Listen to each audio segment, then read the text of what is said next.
Good evening. This is Akashvani. I am Valsa Williams with the news at 9.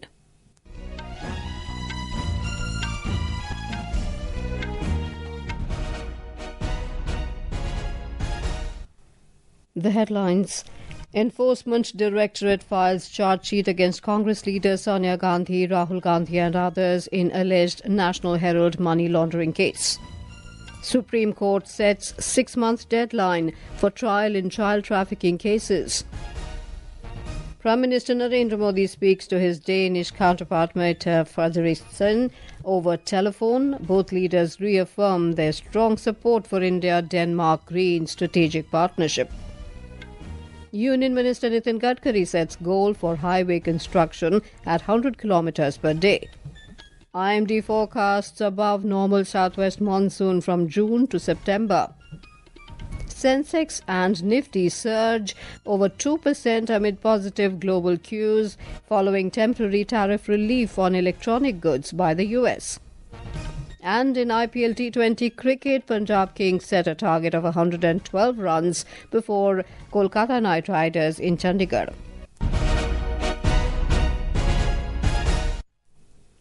The Enforcement Directorate ED has filed a charge sheet in Delhi's Rouse Avenue Court naming Congress leader Sonia Gandhi and Rahul Gandhi in a money laundering case related to the National Herald newspaper. The charge sheet also names Congress Overseas Chief Sam Pitroda, Suman Dubey and others. Special Judge Vishal Gogne has posted the matter for further proceedings on the 25th of this month. A prosecution complaint has been filed under the Prevention of Money Laundering Act for the offence of money laundering. For details, we have a report. The Enforcement Directorate began its probe in the National Herald case after Member of Parliament Subramaniam Swamy filed a complaint in 2014 accusing Sonia Gandhi, Rahul Gandhi and other senior Congress leaders of taking over properties of the Associated Journals Limited for a mere sum of 50 lakh rupees. He alleged that the Associated Journals Limited properties were worth over 2,000 crore rupees. Sonia Gandhi and Rahul Gandhi were questioned in 2022 as part of the probe. The National Herald is published by Associated Journals Limited, which is owned by Young Indian Private Limited. Sonia Gandhi and Rahul Gandhi each hold a 38% stake in Young Indian, making them its majority shareholders. Young Indian is under the ED scanner over charges of acquiring Associated Journals Limited and its assets for 50 lakh rupees against an alleged loan extended by the Congress. On 12th of this month, ED served notices to take possession of immovable assets worth 661 crore rupees in Delhi, Mumbai and Lucknow that it had attached as part of a money laundering probe linked to National Herald newspaper and Associated Journals Limited. Swati Rakheja for News Desk from Akashvani News. The Congress has reacted to the Enforcement Directorate's charge sheet against Sonia Gandhi and Rahul Gandhi in the National Herald money laundering case, alleging that the agency's move is nothing but politics of vendetta. In a social media post, Party General Secretary Jairam Ramesh criticised the move. Reacting to it, the BJP hit out at the opposition party for calling the ED's action vendetta politics. Speaking to Akashvani News, BJP spokesperson Nalin Kohli said, merely labelling it vendetta politics does not negate the core issue that is under investigation. This is also an opportunity for the Congress leaders to be able to put their point of view before a court, and then if they have merits in it, cognizance would not be taken off the charge sheet. However, the larger question is that if the investigation has revealed something that points towards the commission of a crime, and the court, in looking at that charge sheet, decides that this is prosecutable or deserves to be prosecuted, then the Congress parties, these claims of vendetta politics will fall flat. The Enforcement Directorate ED today questioned Robert Vadra in connection with his money laundering probe linked to a land deal in Haryana. The case is related to purchase of a land in Gurugram by Mr. Vadra's company. Earlier in the morning, Mr. Vadra reached the ED office in the national capital to appear before the agency. The investigation agency has summoned Mr. Vadra again for questioning tomorrow. The Supreme Court today laid down stringent guidelines for the prevention and expedited trial of child trafficking-related offences across the country. The bench of Justices J.B. Pardiwala and R. Mahadevan also directed high courts across the country to issue directions to lower courts to complete trial in child trafficking cases in 6 months. The top court issued the directions while hearing anticipatory bail pleas filed by the accused in a child trafficking case from Uttar Pradesh. It also mandated that such cases be heard on a day-to-day basis to prevent delays in justice. The court criticised the Uttar Pradesh government's handling of child trafficking cases and the Allahabad High Court for issuing bail to child trafficking accused. In a significant direction, the court said that if a newborn is stolen from hospital, the first step to be taken is to cancel the licence of the concerned hospital. The case involved a stolen baby being delivered to a couple who were desirous of having a son. Prime Minister Narendra Modi today spoke to his Danish counterpart, Mette Frederiksen. During the telephonic conversation, both leaders reaffirmed their strong support for the India-Denmark Green Strategic Partnership and discussed enhancing cooperation across sectors for the benefit of the people of both countries.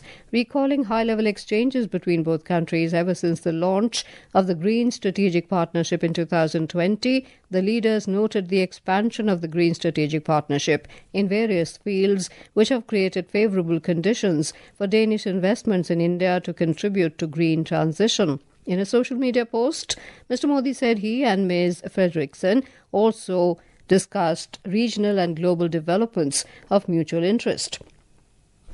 During the conversation, Mr. Modi said he is looking forward to the third India-Nordic summit scheduled to be held later this year in Norway and his meeting with Prime Minister Frederiksen at that time. The government today said that India's trade with the United States is expected to grow and reach $500 billion by 2030. Briefing the media in New Delhi, Commerce and Industry Secretary Sunil Barthwal said there are both concerns and opportunities for India in terms of the current tariffs. However, the country has taken a path of trade liberalization and is pursuing a bilateral trade agreement with the United States. He added that this path will open many opportunities for both countries. Defence Secretary Rajesh Kumar Singh, who was on a 2-day visit to Rome, called on Italian Defence Minister Guido Crosetto to further enhance bilateral defence cooperation. During the meeting, the two sides held productive discussions aimed at further enhancing defence cooperation as a key pillar of the India-Italy strategic partnership. He also co-chaired the 11th India-Italy Annual Bilateral Joint Defence Committee meeting with his Italian counterpart Secretary General of Defence, Luisa Riccardi. This is Akashvani giving you the news. For quick news updates round the clock, follow us on our X handle at AIR News Alerts, and for details of stories and more, log on to our website www.newsonair.gov.in and download News on AIR app. Welcome back. You're with us on the news at 9. Union Minister for Road Transport and Highways Nitin Gadkari today emphasised the significance of infrastructure development for the country and set a goal to expedite highway construction to a rate of 100 kilometres per day.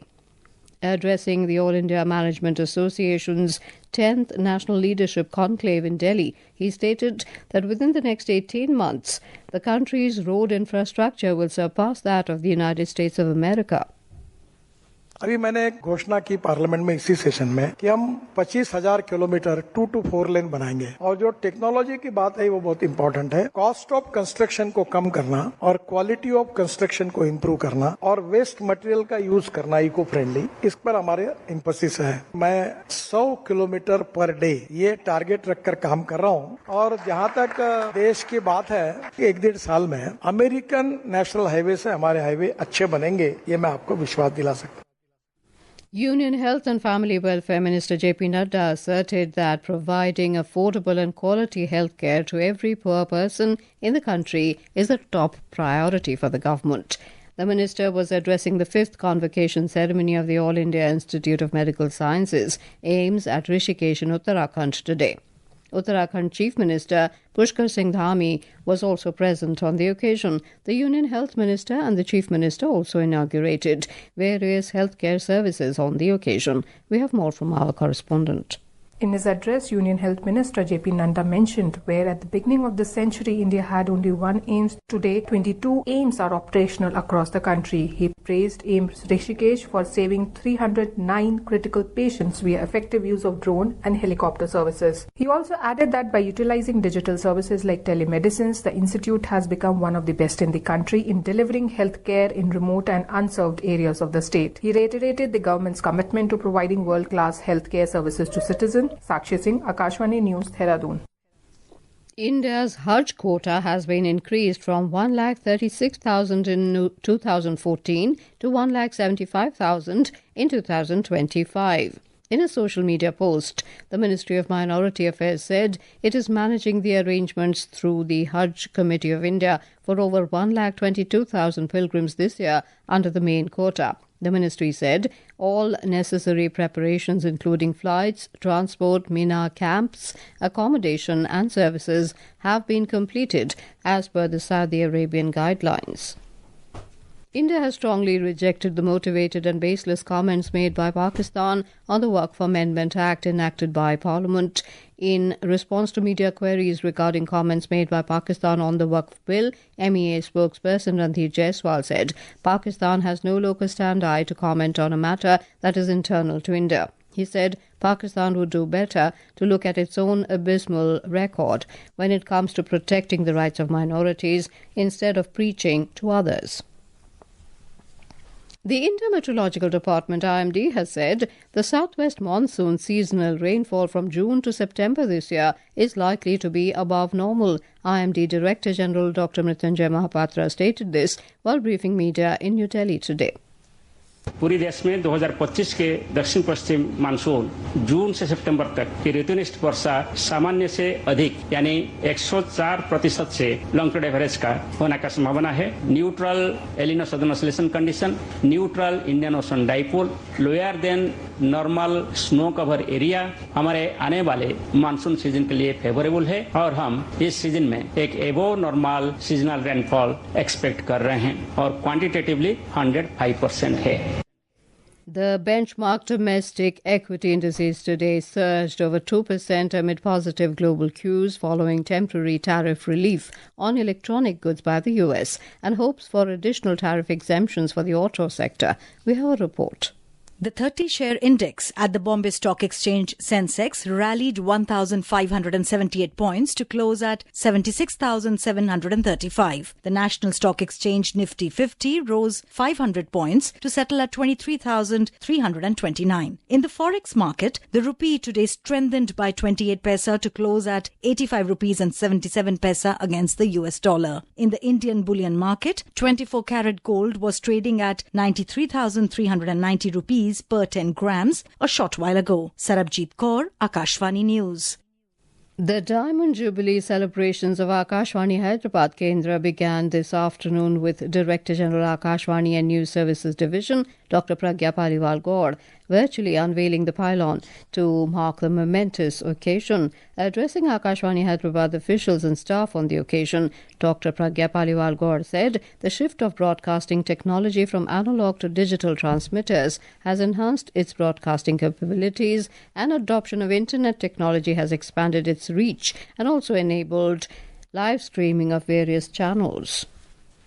In IPL T20 Cricket, Punjab Kings have set a target of 112 runs against Kolkata Knight Riders at Chandigarh's Maharaja Yadavendra Singh International Cricket Stadium. Earlier, Punjab Kings won the toss and were all out for 111 runs in 15.3 overs after electing to bat first. Now, before we end the bulletin, the headlines once again.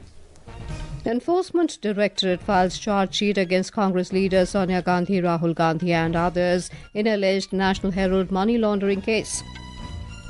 Supreme Court sets 6 months deadline for trial in child trafficking cases. Prime Minister Narendra Modi speaks to his Danish counterpart Mette Frederiksen over telephone. Both leaders reaffirmed their strong support for India-Denmark Green Strategic Partnership. Union Minister Nitin Gadkari sets goal for highway construction at 100 kilometres per day. IMD forecasts above normal Southwest Monsoon from June to September. Sensex and Nifty surge over 2% amid positive global cues following temporary tariff relief on electronic goods by the US. That is all in the news at 9. Good night.